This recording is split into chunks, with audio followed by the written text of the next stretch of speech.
Всем привет! Вот случилось то, что мы с вами, вернее я давно прогнозировал, но в принципе многие люди, которые разбираются, тоже давно уже ждали. Доллар сегодня почти по 40 гривен. С сегодняшнего дня Национальный банк Украины выровнял курс. Официальный курс Нацбанка был 29,5, по-моему, с сегодняшнего дня он уже 36 с чем-то, так как в принципе был и рыночный.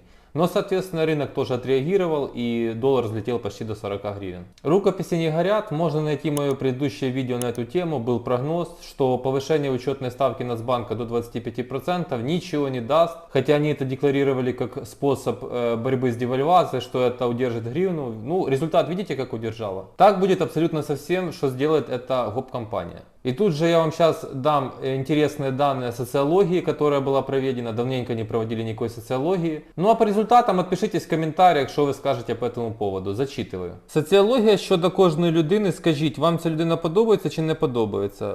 Понятно, на первом месте Зеленский. Я в шоке. На втором месте Арестович. Дальше идет Кличко.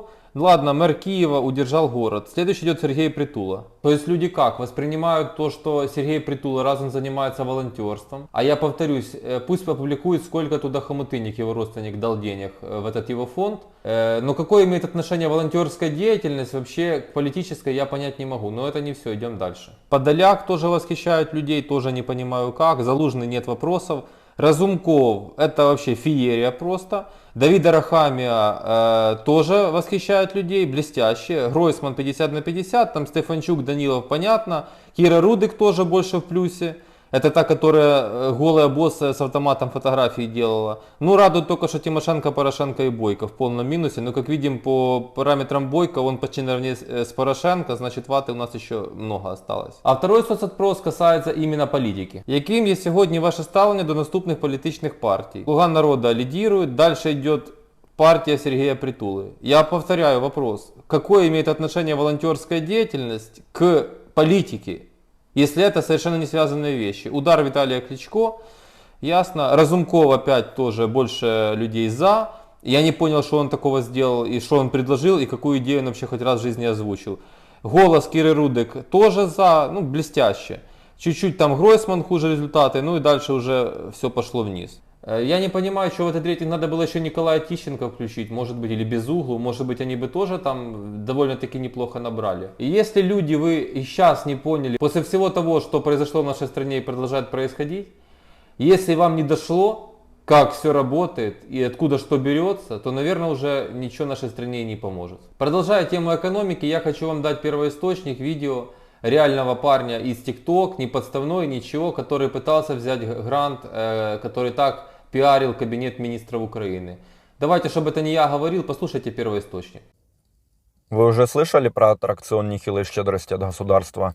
По программе Е-работа выдают гранты на 250 тысяч, на 8 миллионов. В общем, подал я заявку на получение гранта в размере 250 тысяч, заполнил бизнес-план, там все дела, отправил в центр занятости. Пришло мне вот такое письмо на почту, сейчас прикреплю. Пригласили меня подъехать в центр занятости для связи онлайн там, с какими-то чуваками, которые будут оценивать мой бизнес-план. Посидел, я рассказал про то, чем я занимаюсь. У меня производство деревянных товаров, товаров для дома, для детей. Собралась там комиссия с 10 человек. Заместитель этой биржи, центра занятости и комиссия там, бизнес-комиссия, так сказать. Это была первая часть из 3 частей о том, как государство выделяет гранты малому бизнесу и начинающему. И комиссия там, бизнес-комиссия, так сказать. Сидят женщины, сидят мужчины. С виду и по вопросам, которые они мне задавали, я так понимаю, о бизнесе они только слышали в голливудских фильмах, когда ты разговариваешь и показываешь им технологии маркетинга, ретаргетинга, таргетинга. Они диву даются, что это такое. А бизнес-план там у них на колонке составлен, ну точнее табличка, в которой это все цифры выносишь. Они задают кучу вопросов, которые сами не понимают, что у тебя задают. Единственное, у меня остается открытым вопрос прозрачность этой всей штуки и на коррупционную. То есть, каким образом будет проходить оценивание моего бизнес-плана, моего интервью с ними. Если там сидят люди, которые о бизнесе слышали, вот как я говорил, с голливудских фильмов только. То есть какой-то прозрачный механизм этому всему есть. Или директора местных центров занятости своих людей подкинут, которым какой-то прозрачный механизм этому всему есть. Или директора местных центров занятости своих людей подкинут, которым этот грант выделить. Там условия гранта: 2 рабочих места нужно создать и заниматься, мол, бизнесом на протяжении минимум 3 лет, платить налоги, все дела. Вот у меня действительно остается открытый вопрос, у кого, кто знает, как эта вся штука будет происходить, очень хотелось бы узнать от вас, что они будут, анализ какой-то проводить. Или я им предложил посмотреть мой сайт, чем я занимаюсь, какие товары делаю.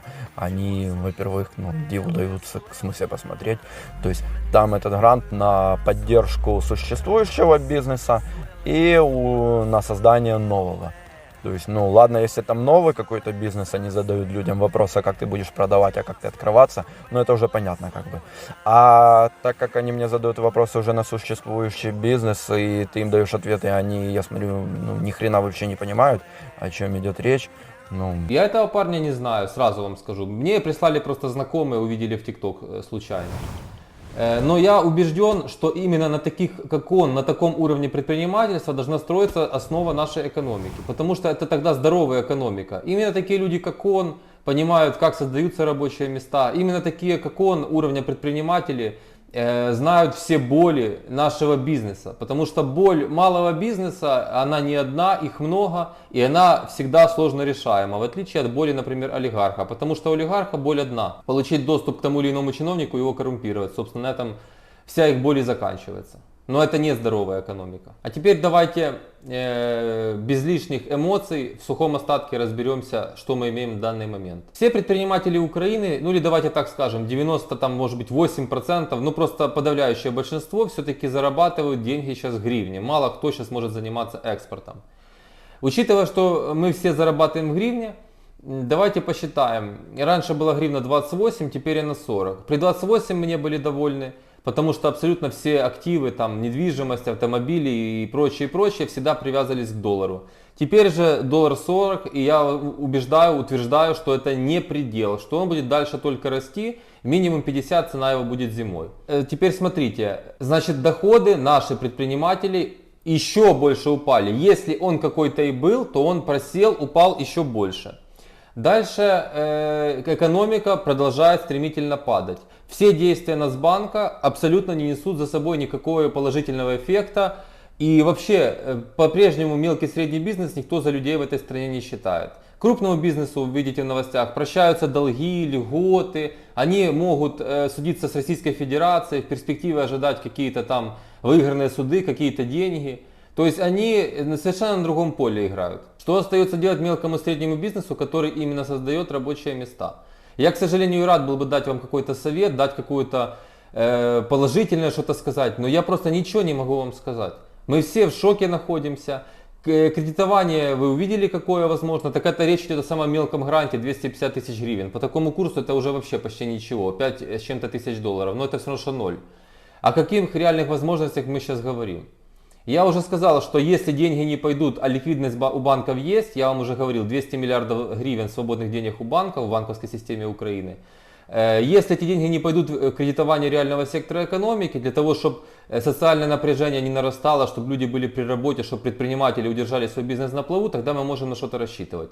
Если этого не произойдет, тогда Шмыгалю и там Нарахами и прочим остается только рассказывать сказки и обманывать президента про 750 миллиардов долларов, которые нам якобы готов дать Запад. А вчера еще промелькнула такая новость, она официально не подтверждена, более того, Михаил Федоров ее опроверг, что готовится воплощение в жизнь идеи создания государственного необанка типа Диабанк. Я хочу сказать, что, наверное, еще маленькая часть государства в банковском секторе Украины, он уже более чем наполовину государственный без того. Они хотят еще и необанк сделать государственным. Шикарно. Вместо того, чтобы заниматься тотальной приватизацией, у нас сейчас Укрпочта покупает банк, плюс один Госбанк. Сейчас какой-то банк по-любому во время войны не устоит, введет временная администрация, будет еще один Госбанк, есть Приватбанк, есть Укргазбанк, есть Ощадбанк, и поехали, и поехали, и поехали. Давайте еще Госбанк, давайте еще МРИУ восстановим, давайте еще авиакомпанию государственную сделаем. И будет вам счастье, оттуда выйдет точно очень много богатых чиновников. Но что меня сегодня буквально возмутило и в шок не повергло, потому что меня уже в Украине ничем не удивишь, это 100% я вам говорю. Я увидел сегодня в Фейсбуке умничание одного банкира, который работает в Укргазбанке. А я вам хочу сказать, не умаляя ничьи профессиональное качество, что в государственных банках все банкиры выходят богатыми людьми, потому что в государственных банках вот так можно делать разные темы. И там по сути это каждый из этих банкиров создает бизнес внутри этого бизнеса. То есть Госбанк это громадная корпорация, которая полностью в спайке с Минфином. И соответственно там возникает куча разных тематик, где они могут хорошенько подзаработать. Вот так работает у нас все в Украине. Потом оттуда выходят богатые люди. Но кто меня вот окончательно вывел из себя, это такой есть Василий Горбаль, такой, с позволения сказать, банкир, который всю жизнь только при госкорпорациях зарабатывал деньги, в каких только, по слухам, коррупционных схемах не участвовал. И они там насмехались, знаете, с какой темы? Типа, нужно дать блогерам порулить, тогда у нас и гривна падать не будет, и вообще будет экономика стабильной. Ну, типа, что у нас блогеры там всегда знают, что делать. Я вам хочу сказать, я написал там комментарий, нет, надо оставить все так, как есть, чтобы вот эти банкиры и дальше продолжали делать, паразитировать на государственном секторе, то есть заниматься своими делами внутри государства, выходить оттуда очень богатыми людьми, а мы, средние бизнесмены, в этой стране, получается, не люди. Так что большой привет Василию Горбалю. Я убежден, что такие персонажи, как он, в этой стране будут всегда процветать, сколько бы она ни существовала. Пока.